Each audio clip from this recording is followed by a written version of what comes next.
महाराज जी, Kanhai art gallery का आपने अवलोकन किया, क्या पाया आपने यहाँ? मुझे लगा गोविंद कन्हई आर्ट गैलरी का जो एक अवलोकन करने के बाद ऐसा प्रतीत हुआ कि जीवंत प्रतिमा का आपने निर्माण किया है। और गोविंद जी को मुझे लगता है ये आर्ट गोविंद ने ही दिया है, गोविंद जी को यह आर्ट गोविंद ने दिया है। तो इसलिए गोविंद जी वंदनीय है। मैं उनको कहूँ आशीर्वाद तो बिल्कुल, आशीर्वाद तो बाद में है, पहले वो वंदनीय है, क्योंकि गोविंद जी को यह आर्ट गोविंद ने स्वयं दिया है। इसलिए भगवान को प्रतिबिंब में देखा जाता है। भगवान की प्रतिमा सभी साधु संत पूजते हैं और हम सभी साधु संत भगवान का आकार भगवान की प्रतिमा में साकार रूप में मानते हैं। भगवान कृष्ण चांद को देख रहे हैं। आषाढ़चारम मेघमलारम बनी बहारम जलधारम दाधुर रकारम मयूर पुकारम तड़ितातारम विस्तारम नालही समारम प्यास अपारम नंद कुमारम निरखारी पहरा दो प्यारी मैं बलिहारी गोकुल आवो गिरधारी जी शरद पूनम नीरातड़ी न काय चंद्र चढ़े आकाश रे आवेल या सांवरा। तो उस प्रतिमा को जब देखने का अवसर मिला तो भगवान चांद को प्रकाशित कर रहे हैं। वैसे तो चंद्रमा संसार को प्रकाशित करते, पर आज इस प्रतिमा के माध्यम से चंद्रमा प्रकाशित हो रहे हैं। तो यह जो एक प्रतिबिंब है, इसका जो एक मूर्त रूप है, मुझे लगता है वो भगवान की कृपा के बिना संभव नहीं है। इसलिए इस गोविंद कन्हई आर्ट गैलरी में आने का जो एक सौभाग्य मिला, मैं तो इसको कहता हूँ सौभाग्य। अभी मैं बिहारी जी का दर्शन करके आया और यहाँ प्रत्यक्ष सभी बिहारी के साकार रूप के दर्शन की अनुभूति का एहसास हुआ। इसलिए मैं गोविंद जी को बहुत बहुत वंदन करता हूँ और ब्रज के होने के नाते वंदनीय है, पहली बात। दूसरी बात, भारतीय परंपराओं को मूर्त रूप दे रहे हैं। घर घर में साकार प्रतिबिंब को आप स्थापित करने का कार्य कर रहे हैं, इसलिए आप साधुवाद के पात्र हैं और भारतीय संस्कृति के जीवित जागृत प्रतिमूर्ति हैं। और मेरे साथ देवदत्त शर्मा जी वृंदावन के ही रहने वाले हैं, यहाँ मथुरा कलेक्टर रहे आप बगल में बिल्कुल आपका क्रीधा रेजिडेंसी है। तो मुझे लगता है कि वृंदावन हो, ये सब तो जो पुरियाँ हैं, अयोध्या मथुरा माया काशी काची अवंतिका पुरी द्वारावती चैव सप्तैता मोक्षदायिका, जो 7 पुरियाँ हैं उसमें अयोध्या मथुरा माया, मथुरा जो है ब्रज क्षेत्र है, दूसरी पुरी है। तो इस दूसरी पुरी में रहने वाले जो लोग हैं वो सभी भगवान कृष्ण के प्रतिबिंब हैं। मैं हरिद्वार में रहता हूँ, हरिद्वार तीसरी पुरी है, मायापुरी है। तो आप मायापुरी को स्थापित करने वाले भगवान मायापति हैं। मायापति कौन है? कृष्ण। माया कौन है? लक्ष्मी। उनके पति कौन है? तो भगवान कृष्ण। तो उभय बीच सिय सोहति कैसे ब्रह्म बीच जीव माया जैसे। गोस्वामी तुलसीदास जी लिखते हैं, लक्ष्मण रूपी जीव राम रूपी परमात्मा को, राम कृष्ण दो एक हैं, अंतर नहीं निमेष, इनके नयन चपल हैं उनके नयन विशेष। इतना ही फर्क है, बाकी कोई फर्क नहीं है। तो मुझे लगता है इस आर्ट गैलरी में, हम इसको आर्ट गैलरी ना कहें, हम कृष्ण का इसे देवालय कहें। ये कृष्ण का देवालय है और कृष्ण यहाँ स्वयं प्रतिबिंब के रूप में विराजते हैं। इसके लिए गोविंद जी बधाई के पात्र हैं, साधुवाद के पात्र हैं और भगवान कृष्ण के कृपा के पात्र हैं। महाराज जी, आज देश में जिस तरीके से हम देख रहे हैं, तंत्र मंत्र पर बड़ा वो है और आप तंत्र सम्राट भी कहे जाते हैं, ऐसा मैंने सुना है।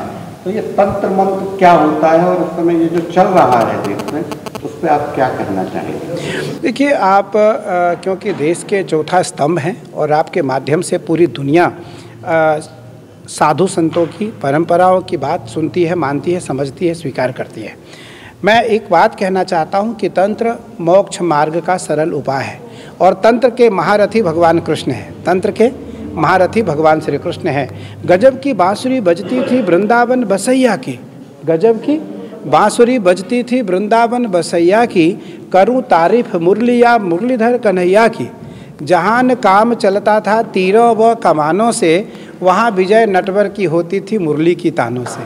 तो इससे बड़ा कोई तांत्रिक नहीं हो सकता। तो तंत्र शिरोमणि भगवान कृष्ण और भगवान शिव हैं। मैं भगवान शिव का उपासक हूँ, भगवान शिव कृष्ण के उपासक हैं, इसलिए मैं कृष्ण के दासानुदास हैं। भगवान कृष्ण के दास भगवान शिव हैं, शिव के दास नंदी हैं, हम सब नंदी के दास हैं। मेरा कहने का तात्पर्य, तंत्र को गलत तरीके से जो देश में दिखाया जा रहा है या दिखाना चाहिए वो अनुचित है, वो उचित नहीं है। तंत्र मोक्ष का सरल मार्ग है।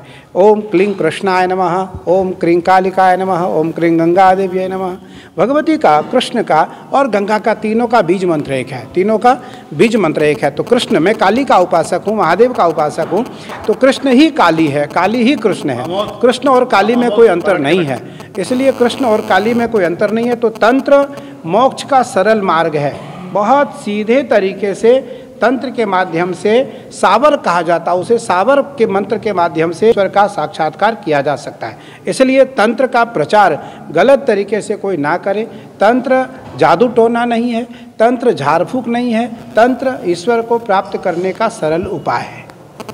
धीरेन्द्र शास्त्री आजकल तंत्र मंत्र पे बहुत कुछ बता रहे हैं, आप क्या कहेंगे महाराज? मुझे लगता है उन्होंने कोई तंत्र मंत्र तो नहीं बोला जी। आज तक मैंने जितना भी उनको सुना, उन्होंने मंच पर कोई भी मंत्र का प्रयोग नहीं किया। राम राम राम राम राम राम राम राम राम राम राम का उच्चारण करते हैं।